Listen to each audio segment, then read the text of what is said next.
In a shocking turn of events, it has been revealed that Caitlin Clark of the Indiana Fever was considered for inclusion in Team USA, who are competing in the Summer Olympics in Paris.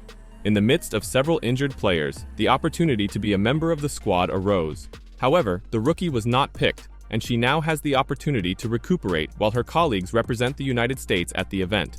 It's reasonable to conclude that Caitlin Clark will have more opportunities to represent her country in Summer Olympics tournaments. She is still young and has only recently begun her professional basketball career. Caitlin Clark will undoubtedly have the opportunity to win Olympic gold eventually, given her talent and potential to become a great WNBA player.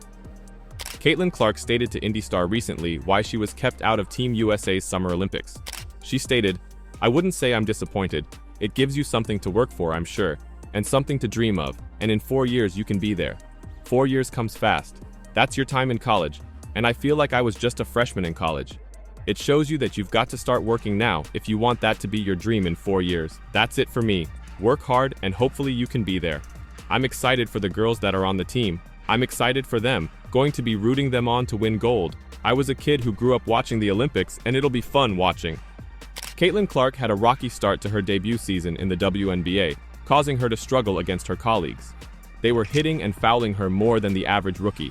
However, Clark has already learned that this is a show of respect, and she will learn from this experience. Despite a rocky start, Caitlin is now averaging 17.1 points, 8.2 assists, and 5.8 rebounds per game. Caitlin Clark and Angel Reese are now vying for the title of Rookie of the Year, having taken their rivalry from college to the WNBA in less than 1 year. Clark will very certainly represent her nation at the Olympics.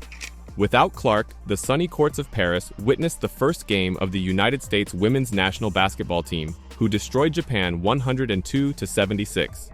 The scoreboard wasn't the only thing that lit up. The victory tied Team USA and Germany for first place in Group C.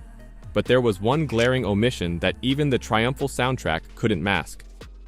Despite the decisive victory, the stands revealed a different tale. Only 13,040 people showed up to see the American juggernaut, the lowest attendance among the 6 opening games. The buzz on the streets and online pointed to one thing. Caitlin Clark, Indiana Fever's rookie star, was conspicuously absent. The figures alone do not tell the whole story. Consider these attendance figures. Spain versus China, 27,021 spectators. Nigeria versus Australia, 24,023 spectators. Germany versus Belgium, 20,211 spectators. France versus Canada, 20,211 spectators. Serbia versus Puerto Rico, 15,324 spectators. And then there's Team USA, attracting just a little over half of Spain-China's crowd with only 13,040 spectators. Clark's absence from the roster became a rallying cry for unhappy supporters, who filled social media with their complaints. One impassioned tweet summed it up. "If Caitlin is playing, more people go. If Caitlin isn't playing, less people go. It's simple." Another chimed in, accusing the powers that be of deliberately sidelining a phenom. "They'd do anything to keep CC out. Man, she would absolutely take over stadiums." It's difficult to believe that the main action was taking place online after such an impressive performance on the court. The argument continues, with both fans and analysts doubting Team USA's selection committee's highest-level decision-making. It's an argument that not only challenges the present, but also puts doubt on the future of women's basketball on a global scale. Especially considering the fact that the USA Olympics Committee have revealed that it was a mistake to leave Caitlin Clark out of the squad. Team USA's next match is against Belgium on August 1st, and while the players will lace up and head to the court, the real question will be who is in the audience. Will Clark's absence continue to plague attendance figures, or will the team's on-court performance eventually be enough to fill those seats? What do you think? An even more important question, are you watching the Olympics without Clark there?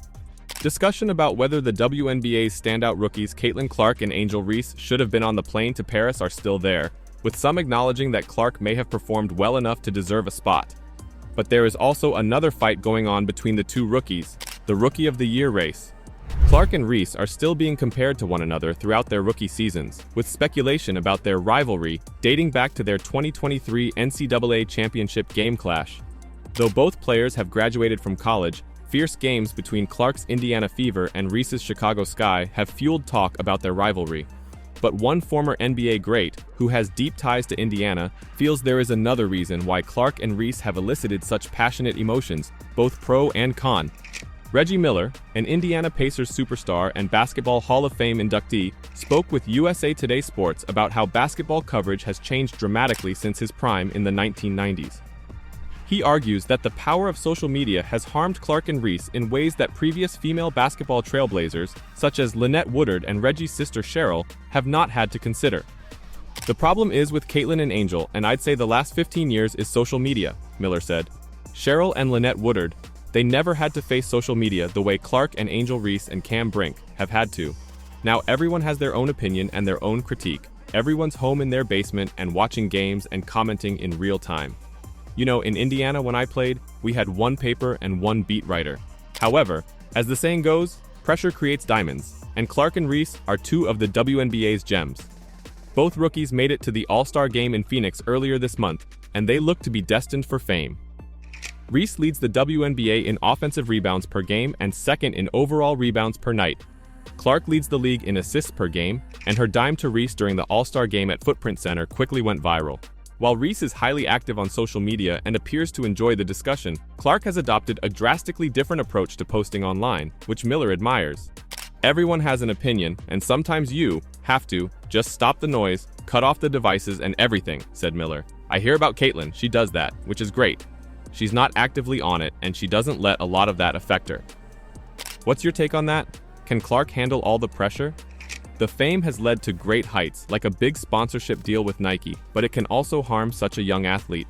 However, she seems to have no problems adopting to this new reality. Her on-court success has also generated off-court interest.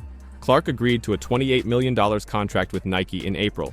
In addition, she reacted emotionally when her first player-exclusive sneakers were unveiled in late July.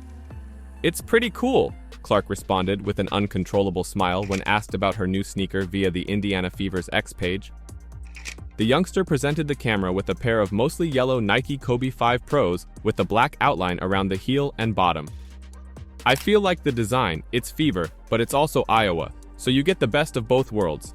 I have another one that you'll probably see me wear later on that is even more Fever-based, so just wait for that one. But yeah, you got the yellow. They look a little similar to the Bruce Lees that I wear, but still different. I like the gold swoosh. It's the black and yellow. You can't go wrong. Just the best colors," Clark added. The rookie guard admitted that she did not create the shoes, but she liked the scheme and opted to use it. Perhaps Caitlin Clark's new sneakers will give her an extra advantage on the court. Indiana concluded the first half of the 2024 WNBA season with an 11-15 record, placing 8th in the league. The top 8 teams go to the playoffs. Thus, if the Fever continue to play well, they will be included. Of course, Caitlin Clark has been an integral part of the team's success. Her assist total puts her #1 in the WNBA. Clark is fast developing into a leader for a young Fever squad on the rise. With each game, she and her teammates improve their chemistry, which should only develop. Of course, Clark and the Fever will face difficult challenges on their path to the playoffs. Clark's former college opponent Angel Reese and the Chicago Sky are right behind Indiana in the rankings, in 8th and final playoff place. It'll be interesting to see how the remainder of the season goes for Clark and her team in these exciting times. Will they reach the playoffs? Let me know your thoughts in the comments down below.